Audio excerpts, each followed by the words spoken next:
لوگ کہتے ہیں نا حق بات آپ ممبر ڈنکے کی چوٹ پہ بیان کر دو. میں نہیں بیان کرتا بھائی حق بات ڈنکے کی چوٹ پہ.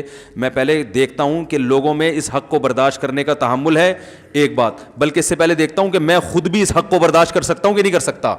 یہ جو ڈنکے کی چوٹ پہ اکثر حق بیان کر رہے ہوتے ہیں نا, تو یہ اکثر لوگ یہ اس قسم کا حق بیان کر رہے ہوتے ہیں کہ ان کے پہلے سے کسی محلے کے دادا سے بڑے تعلقات ہوتے ہیں, جن کو انہوں نے بیان بتایا ہوتا ہے میں یہ بولنے والا ہوں, بچا لو گے, وہ کہ ہاں بچا لیں گے, تو بول دے. ہمیں تو کوئی ہے ہی نہیں اس طرح کا, ہم تو کسی سے تعلق رکھتے ہی نہیں ہیں. ہاں کسی کے خوف سے غلط بیانی کرنا حرام ہے, یعنی آپ کسی محلے کے دادا کے ڈر سے غلط بات اس کے بارے میں بتا دو, یا جھوٹی تعریفیں شروع کر دو, یا لالچ میں آ کے لوگوں کو غلط گائیڈ کرو, یہ حرام ہے. خاموشی کی شریعت نے اجازت دی ہے, غلط بیانی کی شریعت نے اجازت نہیں دی ہے. غلط بیانی نہیں کرتا, بسا اوقات میں خاموش ہو جاتا ہوں کہ بھائی اس ٹاپک پر بات مت کرو کیونکہ لوگوں میں برداشت نہیں کر پائیں گے یا غلط رخ پہ لے جائیں گے. تو یہ تو مصلحت ہے, یہ تو حکمت ہے, یہ تھوڑی کہ جہاں جاؤ جو چاہے جا کے بول دو. اب مجھے بتاؤ, ایک آدمی میں کو زنا کا خوف ہے, شہوت اس میں اتنی بھر گئی, اب وہ کہیں رشتہ لے کے جاتا ہے, لڑکی کے ابا سے کہتا ہے کہ میں نکاح کرنا چاہتا ہوں. انہیں کیوں کر رہے ہو؟ بھائی میں شہوت سے میرا دماغ خراب ہو گیا ہے اور مجھے زنا کے بڑے خطرات ہیں اور میں بڑا پریشان ہوں, تو میں اس لیے چاہ رہا ہوں کہ میں آپ کی بچی سے شادی کروں, اور وہ ہے بڑی خوبصورت, تو میرا خیال ہے کہ وہاں میں شادی کروں گا تو میرا دماغ جو ہے نا ادھر ادھر جانے سے بچ جائے گا. وہ دے گا رشتہ؟ دفع ہو یہاں سے.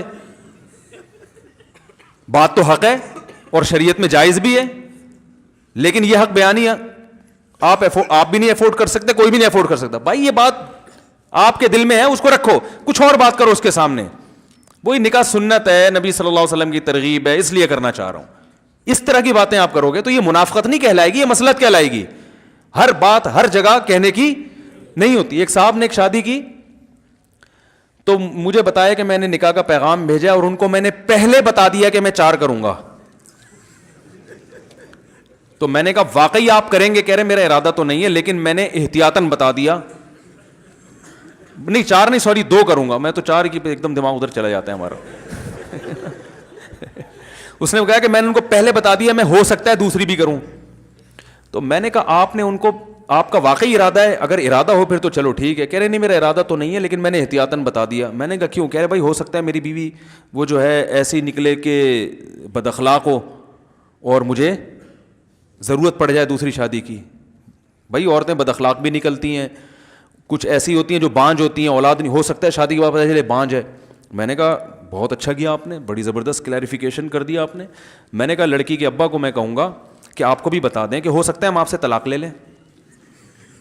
بھائی ہم شادی تو کر رہے ہیں لیکن اس بات کا امکان ہے کہ ہم آپ سے طلاق لے کے اس کی کہیں اور شادی کر دیں. آپ پوچھو کیوں؟ بھائی ہو سکتا ہے آپ چرسی نکلو. کیا خیال ہے آپ کو؟ نہیں میں تو چرس نہیں پیتا, میرا لیبارٹری ٹیسٹ کروا لیں. بھائی ہو سکتا ہے بعد میں چرسی بن جاؤ. ہو سکنے پر تو یار دنیا میں بہت کچھ ہو سکتا ہے, ابھی جو ہے اس کے حساب سے بات کرو نا. میں نے کہا آپ کا ارادہ ہے نہیں, خام خواہ میں وہ رشتہ توڑ دیا انہوں نے. وہ بالکل صحیح کیا لڑکی کے ابا نے, بہت اچھا کیا توڑ کے. میں نے کہا کوئی بھی ہوتا رشتہ توڑتا ہے بلا وجہ, ہو سکتا ہے ہو سکتا ہے. ایک صاحب تھے وہ پولیو کے خطروں کے بہت خلاف تھے, میرے دوست تھے کیا ہیں ابھی بھی. تو ان کا کہیں رشتہ, ان کو بیچاروں کو کہیں رشتہ نہیں مل رہا تھا تو مجھے سفارشی بنا کے لے گئے. کہیں کوئی لڑکی کا رشتہ آیا ان کے لیے تو مجھے سفارشی بنا کے لے گئے کہ آپ بھی چلیں, تھوڑا تھا آپ تھوڑے سے مشہور آدمی ہیں تو میری سفارش کر دیے گئے تو چانس زیادہ ہے. میں نے کہا چل بھائی ٹھیک ہے لے چلتے ہیں. ہم چلے گئے وہاں تو وہ لڑکی کے والد بھائی وغیرہ آ کے بیٹھے, مجھے بڑی عزت دی انہوں نے. میں نے کہا ہمارے دوست ہیں نکاح کرنا چاہتے ہیں آپ کی بچی سے, اس سلسلے میں ہم حاضر ہوئے تھے. انہوں نے کہا ٹھیک ہے جی, بھی ایجوکیشن کیا ہے وغیرہ وغیرہ جو پوچھا جاتا ہے. اس دوران پھر وہ جب بات مکمل ہوئی تو وہ کہنے لگے دیکھیں میں جب نکاح کروں گا تو میں پہلے ایک بات بتا دوں کہ میں بچوں کو پولیو کے قطرے نہیں پلاؤں گا.